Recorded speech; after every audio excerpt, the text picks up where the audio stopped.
सोचो, तुम एक लंबे रास्ते पर चल रहे हो।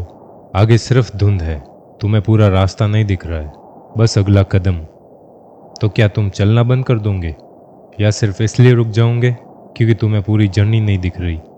फनी बात पता है, लाइफ भी बिल्कुल ऐसी ही होती है।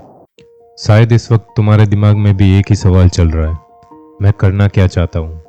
तुम दूसरों को आगे बढ़ते देखते हो और खुद को वही खड़ा महसूस करते हो। बाहर सब नॉर्मल दिखता है, अंदर एक ही सवाल होता है, यार अगर मैंने गलत डिसीजन ले लिया तो। और इसी डर में कई लोग डिसीजन लेना ही भूल जाते हैं। लेकिन क्या तुम्हें पता है हम कंफ्यूज होते ही क्यों हैं? शायद तुम्हें लगे कि तुम वीक हो, पर सच कुछ और है। तुम्हारा ब्रेन तुम्हारे खिलाफ काम कर रहा है, वो बस तुम्हें बचाने की कोशिश कर रहा है। तुम्हारा ब्रेन सर्टेनिटी को सेफ्टी और अनसर्टेनिटी को रिस्क समझता है।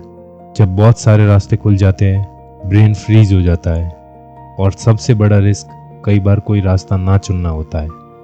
एक छोटा सा एक्सपेरिमेंट करते हैं। तुम एक घने जंगल में खड़े हो, धुंध इतनी घनी है कि 2 कदम आगे मुश्किल से दिख रहा है। हाथ में एक पुराना मैप है जिसका आधा हिस्सा फट चुका है। तुम्हारे पास 2 चॉइसेस है, या तो वही रुक जाओ या जितना दिख रहा है उतना चलना शुरू कर दो। जिंदगी भी हमें कभी पूरा मैप नहीं देती। जो लोग मंजिल तक पहुंचते हैं उनके पास बेटर मैप नहीं होता।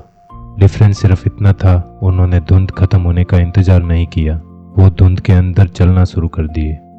किसी के पास भी पूरा मैप नहीं होता, फर्क सिर्फ इतना होता है, कुछ लोग धुंध हटने का इंतजार करते हैं, कुछ लोग उसी धुंध में अपना पहला कदम उठा देते हैं।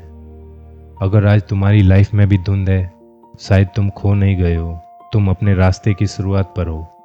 याद रखना, कन्फ्यूजन रास्ता भटकने की निशानी नहीं होती, कभी कभी वही तुम्हें तुम्हारे असली रास्ते तक ले जाती है।